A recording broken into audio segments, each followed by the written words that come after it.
The character creator demo is out now. We're just around the corner from the release of Dragon's Dogma 2, so it's time to pick a starting vocation. What's a vocation? Why does it matter? Well, today I'm going to help you make that decision and explain why. Let's go! Let me know in the comments what vocation you're picking initially. So vocations are essentially classes. They're the defining combat style that you essentially want to play. Now, every character from your player character to the pawns that will join your party will have a vocation. Now, during the character creation process, you'll only be able to pick 4 vocations, but you'll actually pick one for yourself and one for your main pawn that will join you throughout the entire journey. Now, if you are planning to jump in day one, it's probably a good idea to download this demo and do it during the character creation process there, so you don't spend time doing it on day one, as you can make characters in the demo and save them so you can just launch right into the game on day one with those characters. Now, you can always change your vocation at a later time, so it's not a decision that you're necessarily locked into, but you'll still want to have a good understanding of the 4 basic vocations that you'll be starting as, especially because you'll at least be using one of these 4 vocations for a period of time throughout the game until you find a vocation maester that can teach you some of the advanced vocations.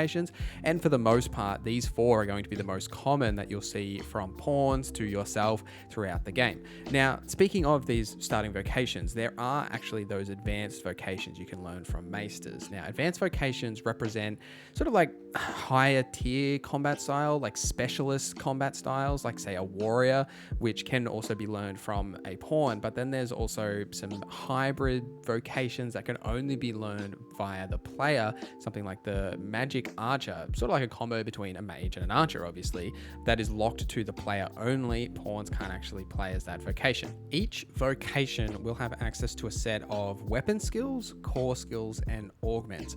Weapon skills are linked to like a specific weapon type. Now, there's some of these that may be on multiple vocations.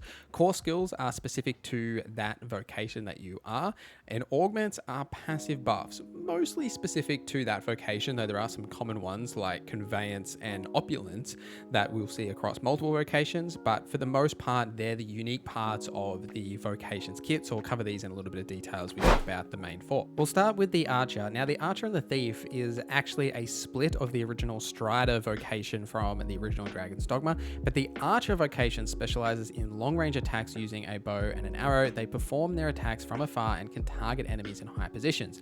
In addition, they are essential in supporting the front line. For example, by targeting enemy weaknesses, they can create opportunities for your allies to strike. So as an archer, you can expect skills like parting shot that allow you to fire an arrow while jumping back after performing a leaping punt or mid-air front kick, or even something like puncher dart, so where you can draw the bowstring to its absolute limit before firing. It makes aiming more difficult, but allows arrows to pierce targets with greater impact. And then you've got more common weapon skills like, say, barrage shot, allowing you to fire arrows in rapid succession, allowing you to concentrate attacks on a single target.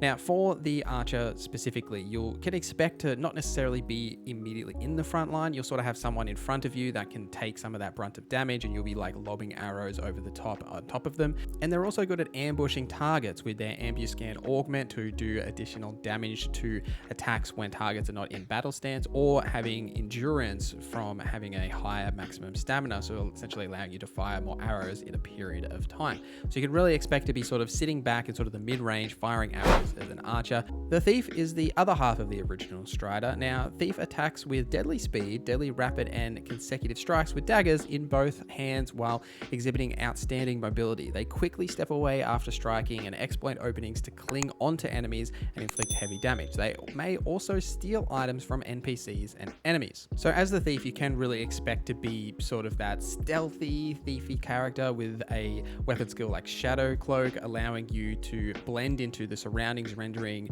them more difficult for hostile targets to be detecting them. And then when the moment strikes, you've got skills like Biting Wind, so you can dash past an enemy with blades extended, following by further slashes when using the same attack on contact. And for the core skills, you've got a lot of movement-based skills, something like Controlled Fall, so you can tuck your body into a tight roll when hitting the ground after being knocked down, allowing the user to swiftly regain their feet. or foot pad, allowing you to kick off a wall, allowing the user to launch themselves a great distance. But it's not all about that movement, right? You've got Scarlet Kisses to unleash a flurry of forward slashes. So really here you can expect to be moving around a lot. It's probably going to be a very flashy vocation where you'll be able to jump off enemies, jump off walls, move around in stealth, steal some things. And if you like that sort of roleplay aspects of characters in classes in other games, then you'll definitely find that success here as a thief. And your augments sort of support that, right? You've got gratification, so you slightly restore health when you deliver a killing blow to a foe, and subtlety to decrease the likelihood of being targeted by foes, so you can slip around the battlefield without actually being the main aggressor in combat. If you do want to be that main aggressor and sort of take some of the brunt of that damage, the fighter is probably the class you want to look at. The fighter vocation excels in melee combat, deftly wielding a sword and shield. Fighters can slice through enemy ranks and deliver powerful blows whilst using shields to protect themselves and their allies. Now, it's not all about defense here. You have got weapon skills like blind strike, so you can rush forward towards a target and deal powerful blows, but you can definitely expect to play a bit more of that support protective role, right? With something like true deflect, so you can deflect attacks back towards the target with impressive might, or enchanted counter, so when using defend while enchanted, automatically counter with an elemental attack corresponding to that enchantment, or steeled foundation, so you can use your shield to ease the impact when falling, reducing your fall damage received and hastens recovery after the fall. So it's really a blend of a sort of traditional sword and board, protecting allies, deflecting, countering damage, and sort of keeping everyone topped up while dealing a little bit of damage out yourself. It's not all about defense, but you can definitely expect to be a bit more of a protector role. Just like with their augmentations, provocation to increase the likelihood of being targeted by foes, and metal to augment your physical defense. I suspect that if you personally don't want to play as a fighter, the fighter class will be a very common pawn class, especially for your main pawn, to have enemies actually attack this specific type of character that's supposed to be attacked, right? So they can take all of that damage without you having to suffer it yourself. And lastly, we have the Mage. Now, the Mage wields a staff. The Mage offers support to their party in various ways, from launching magic attacks, offering enchantments that bolster their party's weapons, to casting healing spells. So similar to an archer here, you can expect to be playing a similar role where you're not going to be in the front of combat. You'll really be sitting back a little bit and pressuring enemies from distance. That may be by casting your own damage spells like Flagration to unleash a swirling jet of flame straight ahead for a period of time, or even healing and protecting allies like Halidum to conjure a magical sigil that cures the caster and their allies of certain debilitations. But as a mage, you've also got access to something like Levitate, which allows you to manipulate the caster's weight through magical means, allowing them to float temporarily, or Quick Spell to hasten the incantation speed so you can actually sling more spells faster, which you definitely will want to be doing, because obviously the more spells you can get out, the more damage or protection you can do. And you've also got more just damage focus spells, right? Like Focus Bolt to fire a condensed magicka burst that differs based on the active enchantment. The augments for the mage will increase your magic defense, as well as Beatitude to increase the amount of health recovered from curatives and curative magic. So you've got a little bit of extra support there to help you as a bit of a glass cannon in combat, as well as a support character to deal damage out. Now again, this is probably another one that you'll see a lot of pawns play as, if you personally don't want to play as, to be able to provide that support, those healing aspects, as well as being able to enchant allies' weapons with different magic types, which will obviously help with targeting weaknesses or just being able to deal extra damage in combat.